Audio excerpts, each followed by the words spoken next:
Good morning and welcome to the new episode of Dr. Lamba's Awakening Call. Today is the Independence Day of United States of America, and after 1 month and 11 days would be the Independence Day of India. Within a span of 6 odd weeks, these two countries have a reputation of being the largest and the biggest democracy of the world. USA is the biggest, India is the largest. As a matter of fact, largest and the biggest. But certain questions are rising. Are these two democracies on the edge of an abyss, are being divided? Now let me be very clear on the onset that the division need not be necessarily a division of land. It need not necessarily be a geographical division. It can be a division of minds, division of sentiments, division of loyalties, division of thought. As long as the division of thought is not something which is likely to impact the sovereignty of the country, it's welcome. But when the sovereignty, the culture, and the very existence of the country as an outstanding country is at stake, then there is something to worry about. Just a survey was conducted a couple of months back by Pew Research Center, and it found that 61% of the majority of US adults said abortion should be legal in all or most cases. 37% were opposed. The divide is political too. Let's be very clear. Democrats and Democratic leading independents support abortion. That's 80%. Republicans and the Republican leading independents oppose. That's 38%. So it's basically a political figure. It need not be and should not be political, but unfortunately, it has happened so. All this, however, is beside the point. What matters is, what do the justices of the Supreme Court hold? That what the Constitution says. The longest serving Chief Justice of the United States, John Marshall, once said, it's emphatically the province and the duty of the Judicial Department, meaning thereby the Supreme Court of USA, to say what the law is, and the dictum is sacred in the United States. Same is true in India. The judicial interpretation is taken as a holy gospel, absolutely inviolable. And when the personal likes and the dislikes of the judges impact the judgment, then it gives rise to resentment. And this resentment can find violent outlets, and that's a tragedy. Now let's take up this latest case in USA, Roe versus Wade. The Supreme Court held in 1973 that the right to abortion is a part of liberty protected by the several provisions of the Constitution, including the Due Process Clause in the 14th Amendment. 20 years passed. It was 1993.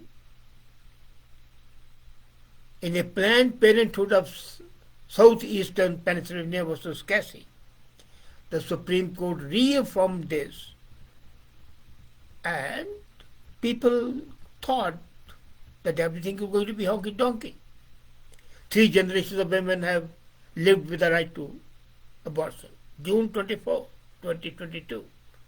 In Job Dobbs versus Jackson Women Health Organization, a majority, including 3 Trump appointees of 5-3, Supreme Court held that the Constitution does not confer a right to abortion. It called the reasoning in Roe and Wade wrong. The authority to regulate abortion is returned to the people and their elected representatives. It's not constitutional. It's a legal aspect. It's an administrative matter. Now, when I look at it, at the first blush, it appears it's perfectly fine. After all, this impacts the people, and the people's representative, as they have been elected by the people, should decide whether they should be there or not. Let the people decide whether they want to have it or not. Why should the Constitution impede? After all, we believe that the least governed is the best governed. But does it mean a referendum at every case, which may not be possible? People here mean people divided by states, people divided by religion, people divided by color, people divided by thought. And that means many rights are threatened. America is divided as never before. Never before since the Civil War. Now that's what I said. Is the ideas, is the thoughts, if they are divisive, then they destroy the country. Now 1/2 of the 50 states are expected to reaffirm laws that will practically outlaw abortion. The other will allow abortion until the second trimester. So 6 months they can have an abortion, not after that. So millions of American women will be denied the right to abort unplanned, unwanted child. I can understand abortion in the case of rape, abortion in the case of incest, abortion in the case of a mother cannot affording to bring the child into the world.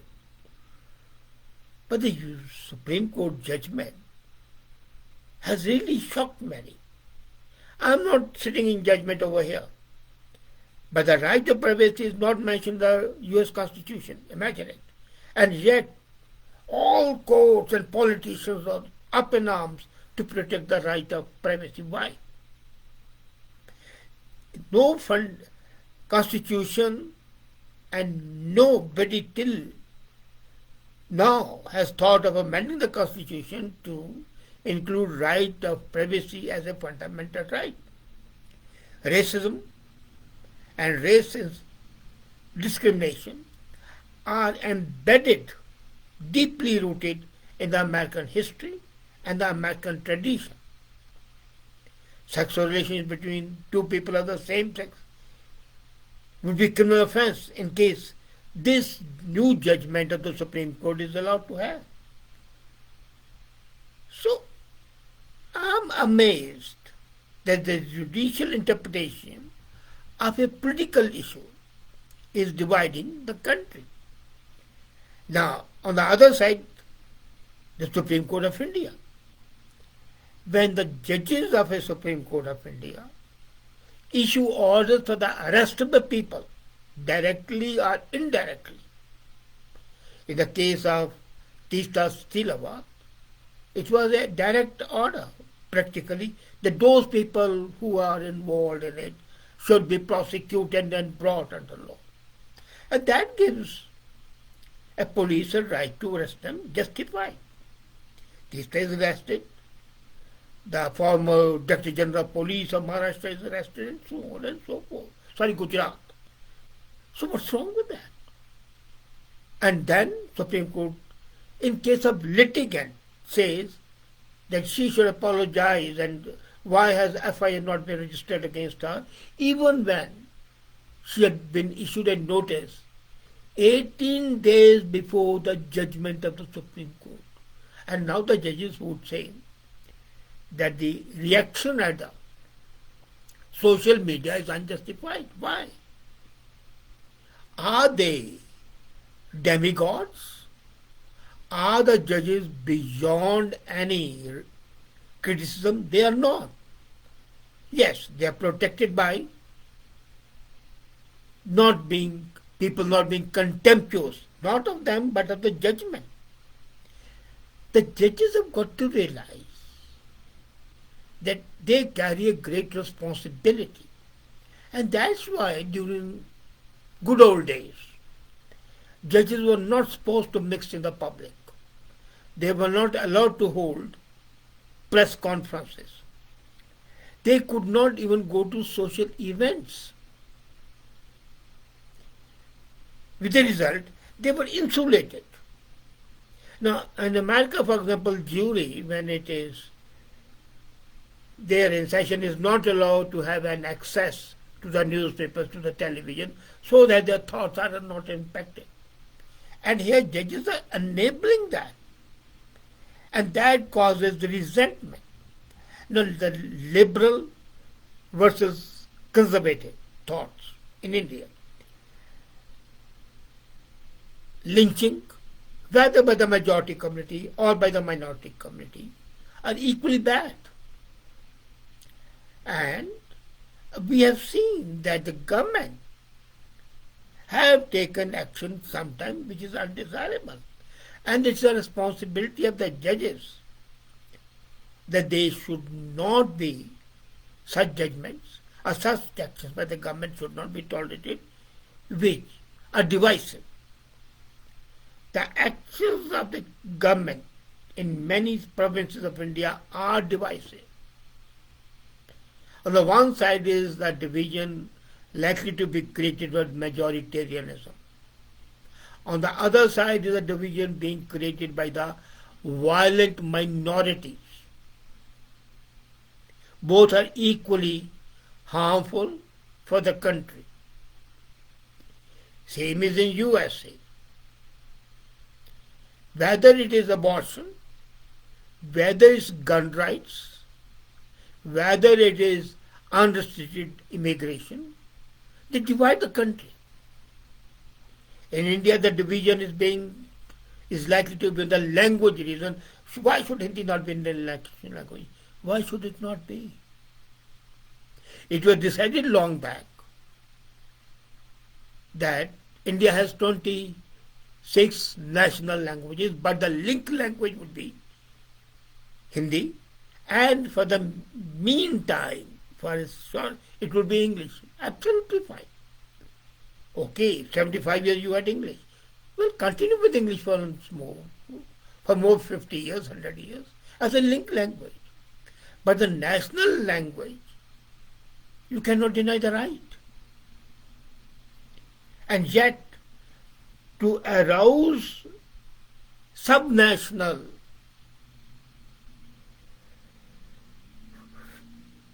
feelings, to arouse Fissiparous tendencies, they are leaning into that. Province-wise, Biharis, Punjabis, Tamilians, Telugus, Maharashtrians, Gujaratis, they are the divisive caste. Every election, every political party, irrespective of what it may be, is using the caste card. Dalit card, Sikh card, Muslim card. To win an election, they'll say even the illegal and inhuman rights should be considered. At the same time, the majority community is not above criticism. They are equally guilty. And thereby hangs the tail. And the tail is the tail of division. When the thoughts differ, you see, the difference of opinion is one thing. Difference of allegiance to the country and to the culture of the country is another thing. The Indian culture has been a culture of acceptance. The American culture has been a culture of acceptance. The very wording at the Statue of Liberty, come to ye, to me, ye all afflicted and tormented people of the world. Are they now welcoming the tormented people? No. They make the people tormented and then bring out the select few. That's what happened in Afghanistan. When Taliban came, They deserted most of their people, but they'll bring in those people so that they can then use it as a point of criticism of their opponents. Same is true of India. Now, many times I agree that the media, which is pro-liberal, ultra-liberal, ultra-leftist, would interpret even the good actions. For example, CA was absolutely fine. Now, India, with its population of 1.3 billion, cannot afford to have millions of refugees. So they picked up those refugees under that CA law who are marginalized. Say from Afghanistan, Hindus and Sikhs are suffering as Buddhists are suffering.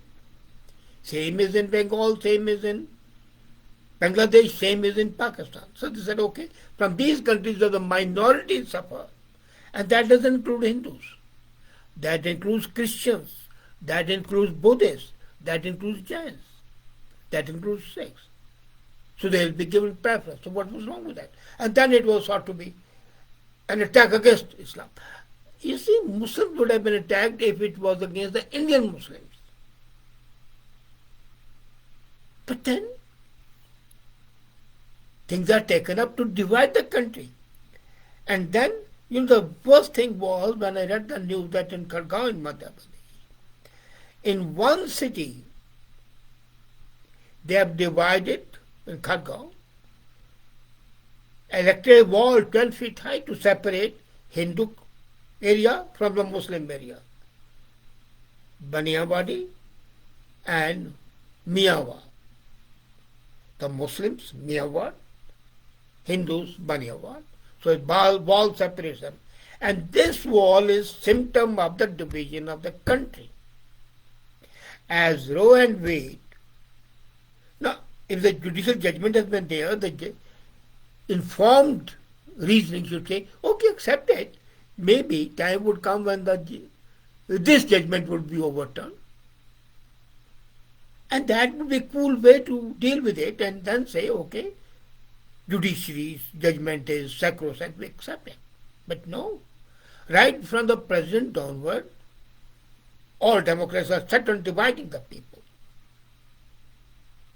And I don't say Republicans are above approach or above approach. And the same is true of other countries. But I am concerned today with the largest democracy and the biggest democracy. They both are standing on the edge of an abyss. And this cultural divide, this social divide, this political divide can very well lead to geographical divide. Are we prepared for the vivisection of these countries? No. That will be a disaster. So let's wake up and tell the leaders, enough is enough. Thus far and no more. Let the country survive, let the people survive and live together, having difference of opinion, but not enmity. That way lies salvation. On this day for USA, and after 1 month and 11 days for India, it's a clarion call. It's a wake-up call. Wake up now. Tomorrow may be too late. Thank you.